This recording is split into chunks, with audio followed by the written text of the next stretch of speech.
سر آپ سے میرا سوال ہوگا کہ سانسیں رک جانے کے بعد کیا جو بزرگان دین ہیں ان کا دنیا سے تعلق رہتا ہے؟ اور ہمارے ہاں جب لوگ بابا جی کے دربار پہ جا کے دھاگا پہنتے ہیں یا 5-10 سال کے لیے منت مانگ لیتے ہیں اولاد کے لیے یا کسی بھی کام کے لیے، تو کیا وہ درست ہے؟ دیکھیں جی، یہ بڑا اہم سوال ہے، چونکہ ہم سب کانٹیننٹ کے لوگ ہیں اور یہاں بہت سارے مذاہب ہیں اور ہم ان کے ساتھ مکس اپ ہو چکے ہیں۔ جب تک مسلمان دوسری اقوام کے ساتھ مکس اپ نہیں ہوئے تھے تو کافی خالص دین ہمارے پاس تھا۔ اب چونکہ ہم بہت سارے مذاہب کے ساتھ مکس اپ ہو گئے ہیں اور ان کی بہت ساری چیزیں ہمارے اندر آ گئی ہیں۔ دیکھیں حدیث میں آتا ہے کہ اذا مات ابن آدم انقطع عملہ الا من ثلاث، جب بندہ مر جاتا ہے تو اس کے تمام معاملات ڈسکنیکٹ ہو جاتا ہے وہ دنیا کے ساتھ، مگر 3 چیزیں کا ان کو اجر پہنچتا رہتا ہے۔ وہی ایک علم جس کو سکھایا، نیک اولاد ہے یا کوئی صدقہ جاریہ وغیرہ کیا۔ مگر اس شکل میں کہ کوئی منت مان کے کسی قبر پر جانا کہ اور پھر وہاں جا کر نظر و نیاز کرنا اور پھر وہاں جا کر قربانی کرنا، وہاں ذبح کرنا، یہ بالکل دین سے ہٹ کر ہے۔ اس کا کوئی تعلق نہیں ہے ان چیزوں کا دین کے ساتھ۔ ویسے آپ کسی نیک عالم، آپ سمجھتے کوئی نیک آدمی ہے، اللہ کا ولی ہے، اس کی قبر پر جاتے ہیں اور قبر پر جانا، ان کے لیے دعا مانگنا، ان کے لیے اللہ سے بخشش مانگنا، لیکن آپ ان سے دعا نہیں کر سکتے، ان سے آپ یہ نہیں کہہ سکتے کہ آپ ہمارے لیے ہمیں یہ عطا کر دیں اور ہمارے سفارش کریں اللہ کے حکم، نہیں، یہ نہیں ہے، کیونکہ قرآن مجید میں آتا ہے کہ جو مکہ کے مشرکین تھے اور وہ لات عزا منات کی جو پوجا کرتے تھے تو ان کو جب پوچھا جاتا کہ آپ یہ کیوں کرتے ہیں تو وہ کہتے ہیں لِيُقَرِّبُونَ إِلَى اللَّهِ زُلْفَىٰ، یہ ہمیں اللہ کے قریب کر سکتے ہیں، یہ اللہ کی پہنچی ہوئی سرکاریں ہیں، یہ ہمیں اللہ کے قریب کر سکتے ہیں۔ تو اگر یہی اسی طرح کی سوچ ہماری ہے کہ یہ فوت ہو جانے والا یہ ہمیں اللہ کے قریب کر سکتا ہے، تو میں سمجھتا ہوں کہ اس عقیدے کا اسلام سے کوئی تعلق نہیں ہے۔ حضرت مریم کے واقعے کا آپ نے قرآن میں ذکر کیا، اس سے پہلے میں چاہوں گی کہ آپ نے کہا کہ جائز ہے اور جایا جا سکتا ہے، حضرت مریم کی آپ نے بات کوٹ کی، لیکن یہاں سے بات نفی میں آئی ہے تو کیسے پھر آپ بات کو آگے نہیں؟ دیکھیں مولانا نے جو بات کی ہے وہ لات منات اور عزا کی ہے۔ مشرکین مکہ جو تھے اس پر تو ہم بھی ایگری ہیں کہ اللہ کے سوا جو ہے وہ کسی بت سے مانگنا یا بت کو وسیلہ دینا یہ قطعاً حرام ہے، شرعاً حرام ہے، اللہ کے قرآن کے خلاف ہے، نبی پاک صلی اللہ علیہ وسلم کی حیات طیبہ کے خلاف ہے۔ لیکن جہاں تک یہ تعلق ہے، اور میں نے پہلے بھی کہا کہ جب تک آپ لفظ قربتاً للہ استعمال کریں گے تو یہ عین دین ہے۔ جب آپ بزرگ کے نام کی دیں گے تو یہ شرک ہے، یعنی آپ قربت میں کسی بزرگ کا نام لیتے ہیں تو وہ شرک ہے۔ قربت صرف اللہ کی ہے، لیکن جہاں تک یہ ہے کہ یہ ہماری جو ہے وہ سفارش نہیں کرتے یا اس انداز سے ڈسکنیکٹ ہو جاتے ہیں کہ جیسے ہم میت ہیں، تو ایسی بات نہیں ہے۔ ہاں، ایسی میں بات تھوڑا سا پورا کر لوں، ایسی بات نہیں ہے۔ اللہ نے قرآن میں خود وسیلے کا حکم دیا ہے کہ ایمان والوں مجھ تک پہنچنے کے لیے وسیلہ تلاش کرو۔ تو اگر وسیلہ حرام ہوتا تو اللہ یہ کبھی آیت نہ بھیجتا، ایک بات۔ دوسری بات یہ ہے کہ اب یہ کہہ دینا کہ اب اللہ کو چھوڑ کر صرف ڈائریکٹ بزرگ سے مانگو، تو ہم اس میں اختلاف رائے ہے، اور میں اس بات پہ اتفاق کرتا ہوں کہ اللہ پہلے ہے، کیونکہ وہ وحدہ لا شریک ہے، ہر قربت اللہ کے لیے ہے، ہر منت اللہ کے لیے ہے۔ لیکن یہ کہہ دینا کہ یہ بات سنتے نہیں ہیں، کیونکہ جو شہید ہوتا ہے وہ زندہ ہے، اللہ نے قرآن میں سریم فرمایا، بلکہ آیت کریمہ ہے۔ تو پھر شہید اگر زندہ ہے تو پھر شہید سے بھی جا کے مانگ سکتے ہیں؟ پھر نہیں، سنیں نا، بات سنیں، شہید زندہ ہے، سوال یہ نہیں کہ مانگ سکتے ہیں، نہیں، سوال یہ ہے کہ ہمارے یہاں سر میرا سوال یہ بڑا عام ہے، چونکہ ہم ایک بڑی عام پریکٹس دیکھتے ہیں نا کہ ہماری عقیدت یا ہماری محبت اتنی زیادہ ہو جاتی ہے کہ ہم اس میں شرک بھی کر اٹھتے ہیں۔ کیا ہم نے کبھی مزاروں پر نہیں دیکھا کہ وہاں پر سجدے لوگ کر رہے ہوتے ہیں ڈائریکٹلی ان بزرگوں سے مانگ رہے ہوتے ہیں؟ لیکن ایسا ہوتا ہے نا، آپ ایگری کریں گے ایسا ہوتا ہے؟ ایک چھوٹی سی وضاحت کر دوں، یہ ہمارے عوام الناس میں جیسے بات ہوئی تھی خواص کی بہت کم پتہ ہے۔ دیکھیے سجدے کے جب تک 7 اعضاء نہ لگیں اور 7 اعضاء لگنے کے بعد بھی جب تک آپ سبحان ربی الاعلیٰ نہ کہیں آپ کا سجدہ نہیں ہوتا۔ شریعت اس کے بارے میں حکم دیتی ہے۔ آپ کچھ کہنا چاہ رہے ہیں اس میں؟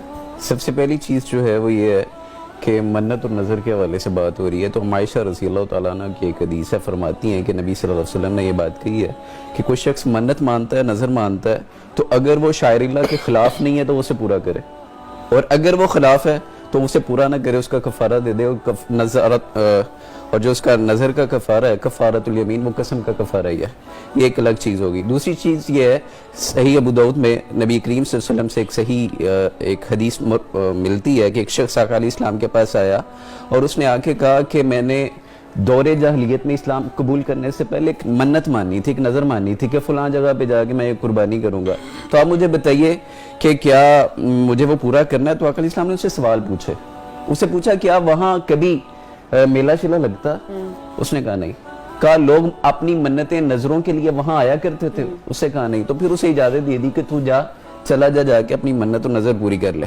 یہاں سے ایک چیز ہمیں جو دلالت کرتی ہے, جو سمجھ آتی ہے, وہ یہ ہے کہ کوئی بھی ایسی جگہ جس کو اللہ کے برابر لا کے کھڑا کر دیا جائے, اس جگہ پہ اپنی منت اور نظر کے لیے جانا ثواب کا کام نہیں ہے, وہ غلط ہے. تو سر جو چادریں چڑھائی جاتی ہیں, کلمے لکھے ہوئے چادریں چڑھائی جاتی ہیں, اس پہ اجماع پوری امت کا اتفاق رہا ہے. وہ یہ آپ پتہ نہیں کب کس طرح کس نے شروع کر دیا, اس کی کوئی تاریخ نہیں ملتی.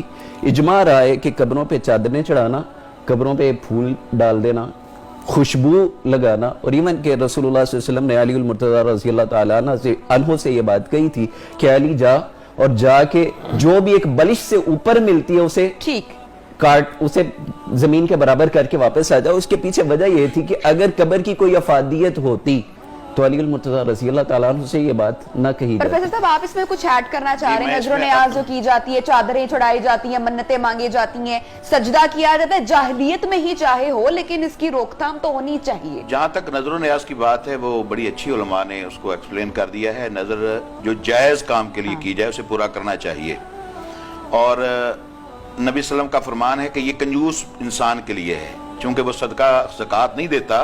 تو ایسا بندہ جب اپنے آپ پر لازم کر لیتا ہے کہ اگر یہ میرا جائز کام ہو گیا تو میں یہ صدقہ کروں گا یا یہ جانور ذبح کروں گا, تو وہ فرمایا کہ یہ کنجوس کے لیے صدقہ ہے, وہ بالکل اسے کرنا چاہیے. ہاں یہ تو ٹھیک ہے. اب اس جگہ پر جا کر کرنا, یہ بڑی اچھی دلیل دی. یہ بوانا مقام کا ذکر ہے کہ نبی صلی اللہ علیہ وسلم نے اس کو پوچھا وہاں کوئی میلہ ٹھیلا, کوئی بدعت, کوئی شرک, کوئی صاحب کا بت.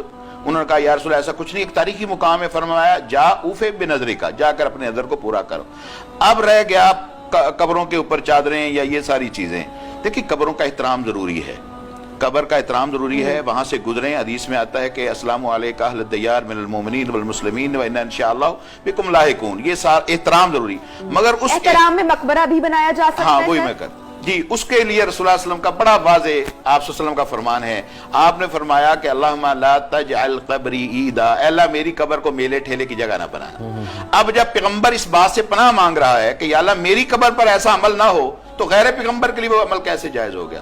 پھر ایک اور روایت مسلم شریف کی ہے, رسول اللہ صلی اللہ علیہ وسلم فرمایا نہا رسول اللہ صلی اللہ علیہ وسلم ان یتجسس القبر ویقعد علیہ ویبنى علیہ. نبی صلی اللہ علیہ وسلم نے قبروں کو پختہ کرنا, قبروں کے اوپر مجاور بن کے بیٹھ جانا, اور قبروں کے اوپر تعمیر کرنا, بلڈنگیں بنانا, پتھر لگانا, یہ آپ صلی اللہ علیہ وسلم نے صاف دو ٹوک مسلم شریف کی روایت ہے اور آپ نے منع کیا ہے. اور یہ رہ گئی اگلی بات کہ یہ بات مکمل, جب نبی کریم صلی اللہ علیہ وسلم کے یہ وہ اعمال ہیں کہ وہی بات کہ وما آتاکم الرسول, جو رسول کہے کرنے کا نام دین ہے, وما نہاکم عنہ فانتہوا, جس سے روکے رکنے کا نام دین ہے. تو پھر ہم اپنی مرضی سے اگر کسی احترام کے نام پر وہ عمل کریں گے تو وہ غلو ہوگا, اور غلو میں آتا ہے کہ فرمایا پہلی قوم میں غلو کی وجہ سے برباد ہو گئی. لہذا نبی صلی اللہ علیہ وسلم سے یہ عمل ثابت نہیں ہے, نہ صحابہ سے نہ تبع تابعین. الرحمن الرحیم. میں عرض کرتا ہوں, میرے محترم نے بڑی اچھی بات کی. آپ کے سوال کا جواب اس حدیث میں ہی موجود ہے.